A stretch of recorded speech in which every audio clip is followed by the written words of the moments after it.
Kita akan lanjutkan kembali perbincangan pemirsa. Dr. Agus tadi sudah dijelaskan juga bagaimana rencana pemerintah mengenai new normal ini. Tapi kalau kita berbicara lebih mengerucut lagi soal transportasi massal, apa yang harus disiapkan oleh pihak operator transportasi ataupun masyarakat yang menggunakannya, dokter? Ya, terkait dengan protokol kesehatan. Terkait dengan protokol kesehatan, tentunya kalau dari pihak operator juga harus mempersiapkan beberapa hal ya, termasuk yang pertama adalah screening ya bagi siapa yang penumpang akan masuk ya. Yang kedua tentunya mempersiapkan tempat di transportasi itu untuk menjaga jarak. Jadi harus diatur jarak-jaraknya, termasuk ketika mau masuk ke dalam transport tersebut dia harus betul-betul ada jaga jaraknya ketika mau memasuki transportasi tersebut. Nah, di dalam juga perlu disediakan fasilitas untuk desinfektan ya, termasuk pembersihan secara berkala. Terus juga kepada penumpang harus ada edukasi ya, edukasi sebelum pelaksanaan kegiatan new normal pada transportasi ya. Apa yang harus dilakukan ya, termasuk misalnya apa yang harus dilakukan ketika ingin memasuki transportasi. Mereka harus betul sadar untuk antri dengan jarak yang tepat untuk social distancing, penggunaan maskernya harus tetap dijalankan meskipun di dalam transportasi. Nah, kemudian di dalam transportasi tersebut juga harus mengurangi kontak untuk berbicara, termasuk juga etika batuk ketika dia batuk di dalam transportasi umum itu seperti apa, dan itu dari sisi masyarakatnya. Nah, kemudian dari operator juga perlu menyediakan ya tempat-tempat sampah yang higienis apabila penumpang membuang sembarangan kan tidak bisa. Jadi betul-betul harus diatur bahwa fasilitas transportasi itu betul-betul ada kebersihan yang terjaga, social distancing yang bagus. Nah, dan ada juga informasi-informasi yang sangat dibutuhkan oleh masyarakat ketika dia berada di fasilitas tersebut, apa yang harus dilakukan baik sebelum atau pada saat sana. Seringkali masyarakat juga lupa ketika sudah masuk, kalau tidak ada tulisannya juga suka lupa. Harus diingatkan terus iya, gitu, Dok, ya. Apalagi masyarakat kita kan semakin sering diingatkan akan sering tahu akhirnya. Baik, nah ini kita sudah mendengarkan penjelasan dari dokter tadi bahwa memang butuh adanya pelaksanaan dan juga penegakan dari protokol kesehatan dari pihak operator transportasi umum. Kemudian juga dibutuhkan kesadaran masyarakat. Lalu bagaimana dengan dua hal ini di Kota Bogor? Kang Bima Arya selaku Wali Kota Bogor juga sudah bergabung dengan kita. Kang, evaluasinya sejauh ini seperti apa, Kang? Pelaksanaan dari penggunaan transportasi umum di sana sudah cukup optimalkah adanya protokol kesehatan diterapkan dan juga kesadaran masyarakat sebagai pengguna di masa-masa PSBB kemarin, Kang? Jadi begini, yang harus diluruskan adalah pemahaman kita tentang new normal. Satu, itu tidak sekaligus dan itu bertahap. Kita sudah mulai membuka rumah ibadah, kemudian toko, mall belum tentu waktunya, kemudian mungkin yang paling ujung baru akhir tahun adalah sekolah. Kira-kira begitu gambarannya. Karena saat ini banyak warga yang menganggap bahwa new normal artinya semua dibuka bersamaan. Itu tidak. Yang pertama. Baik. Yang kedua, prinsipnya adalah evaluatif. Jadi semua tergantung perkembangan data. Data terus membaik, kita terus maju. Tapi datanya mundur, kita akan koreksi, mungkin kita juga akan mundur, begitu. Jadi seperti sistem buka tutup. Jadi tidak berarti ketika kita berlakukan satu sistem baru, itu otomatis akan terus maju, belum tentu. Ya.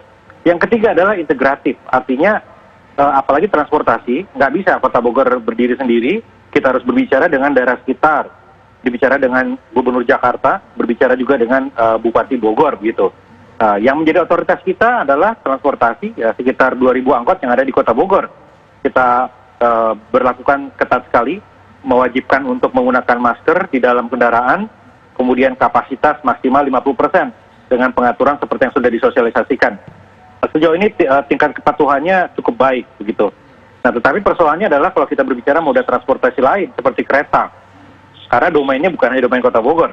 Kami sudah mengusulkan beberapa kali untuk menghentikan saja operasional kereta, tapi kan tidak disetujui.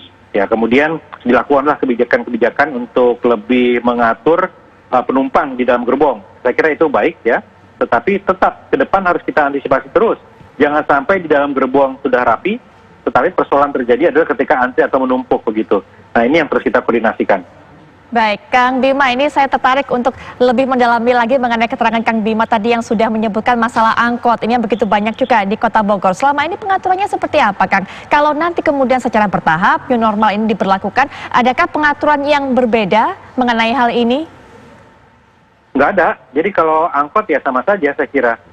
Kapasitas penumpang dibatasi 50%. Kemudian kalau ada angkot yang terlihat di luar di atas kapasitas, kita minta untuk turun penumpangnya, kemudian dipakai masker begitu ya. Ya seperti itu. Ya, jadi kalau di Bogor ya sudah berjalan. Mengenai jam operasi, Kang? Sama aja, ya sama saja, tidak ada pembatasan karena tidak ada persoalan berarti ya, dalam arti ada penumpukan dan lain-lain nggak ada. Sebagian besar angkot sepi, 1-2 pelanggaran karena mungkin supirnya nggak pakai masker, penumpang nggak pakai masker, atau agak berlebih sedikit gitu. Tapi dalam konteks angkot ini relatif lebih terkendali. Baik, Kang, ini kalau masalah pembayaran banyak kan juga yang menginstruksikan ataupun menyarankan ini cashless, tidak menggunakan uang cash begitu. Kalau di Kota Bogor sendiri, Kang, untuk transportasi umum? Belum bisa saya kira ya. Ini dalam waktu dekat, katakanlah 1-2 bulan belum bisa. Karena kita ini kan juga sedang menjalankan program konversi dari angkot menuju bis. Tapi ini kan semua terdampak oleh COVID-19 ya, ada anggaran yang direfocusing dan lain-lain gitu. Jadi ini harus bertahap ya, nggak bisa dengan cepat sistem cashless. Kita akan mengarah ke sana, tapi kalau kita bicara minggu depan sudah cashless nggak bisa. Pasti ada tahapannya, tapi kita akan bergerak sana. Baik, persiapannya sejauh ini sebenarnya seperti apa untuk transportasi umum? Sudah ada simulasi-simulasi tertentu kah, Kang? Nggak ada, kan saya sudah bilang tadi ya. Kalau transportasi di internal kita relatif nggak ada masalah. Ya, artinya sosialisasi terus berjalan, penindakan di lapangan terus berjalan, edukasi berjalan. Kan kita mengelola 2.000 angkot ya, tapi yang di luar 2.000 angkot itu kan ada. Nah itu bukan hanya kewenangan kita berbicara izin dari provinsi, kita berbicara izin dari kabupaten, kita berbicara juga moda yang mengarah ke Jakarta dan lain-lain. Baik, terima kasih Kang Bima Arya sudah bergabung dengan kami tentunya di Apa Kabar Indonesia ini. Selamat melanjutkan aktivitas kembali. Sekali lagi terima kasih Kang untuk informasinya. Baik, Pak Aris, kita sudah dengarkan itu yang terjadi kalau di Kota Bogor. Kalau di Jakarta sendiri tadi kalau melihat mengenai masalah angkot, kemudian juga masalah penggunaan cashless sudah cukup dilakukan secara maksimal kah? Ya, kami di Dewan Transportasi Kota Jakarta selalu tentunya mendorong penggunaan cashless ya. Kalau di BRT, MRT, kemudian LRT yang menjadi domain BUMD-nya DKI, saya rasa itu sudah berjalan. Selanjutnya adalah tadi sebetulnya kami ingin sebetulnya melakukan masukan kepada gubernur, karena tugas di DTKJ kami adalah memberikan masukan atau rekomendasi kepada gubernur DKI adalah untuk memperluas layanan Jaklingko yang integrasi antara angkutan kecil dengan BRT Transjakarta. Nah, kenapa kita dorong untuk perluasan itu? Karena sudah selayaknya transportasi kota itu seluruhnya menjadi konsep domainnya pemerintah atau konsep by the service. Nah, sehingga subsidi bisa dilakukan dengan baik. Orang tidak katakanlah angkot itu ya tidak sekedar setoran lagi, tapi karena konsepnya kan dibeli servisnya oleh pemerintah. Nah, kenapa diperluas? Karena operator-operator yang dalam lingkup BUMD DKI, dalam lingkup yang masuk dalam program Jaklingko itu rasanya sudah dibeli lah konsepnya oleh pemerintah, tidak terlalu berdampak. Tetapi operator-operator yang di luar itu, nah itu kan sangat berdampak.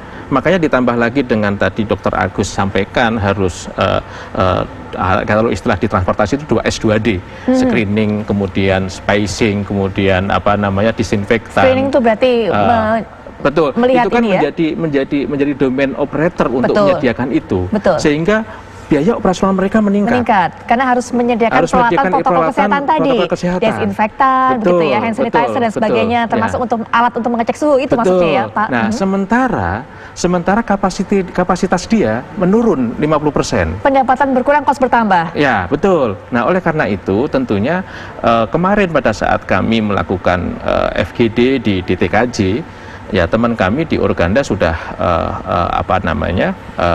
kalau dia bilang itu sudah menangisnya, udah air matanya udah kering. Nah, artinya adalah saatnya pemerintah hadir untuk ya tadi menyiapkan berbagai skenario, salah satu skenario subsidi. Jadi operator meningkat biaya operasionalnya, kapasitasnya menurun, tentunya mereka kan pasti ada 50%, tidak hanya by the service yang dibeli, tapi ya mudah-mudahan bisa juga diganti kapasitasnya yang berkurang 50% tadi. Yeah. Nah, itu konsep-konsep yang di DKI kami coba untuk memberikan masukan atau rekomendasi kepada Pak Gubernur DKI melalui DTKJ. Insya Allah dalam waktu dekat kami akan menyampaikan rekomendasi itu dalam konsep new normal baru, adalah salah satunya dengan perluasan Jaklingko. Baik, nanti kita akan lanjutkan perbincangan lagi Pak Haris dan juga Dr. Agus, tapi setelah jeda berikut ini, apakah Pak Indonesia Malam akan segera kembali?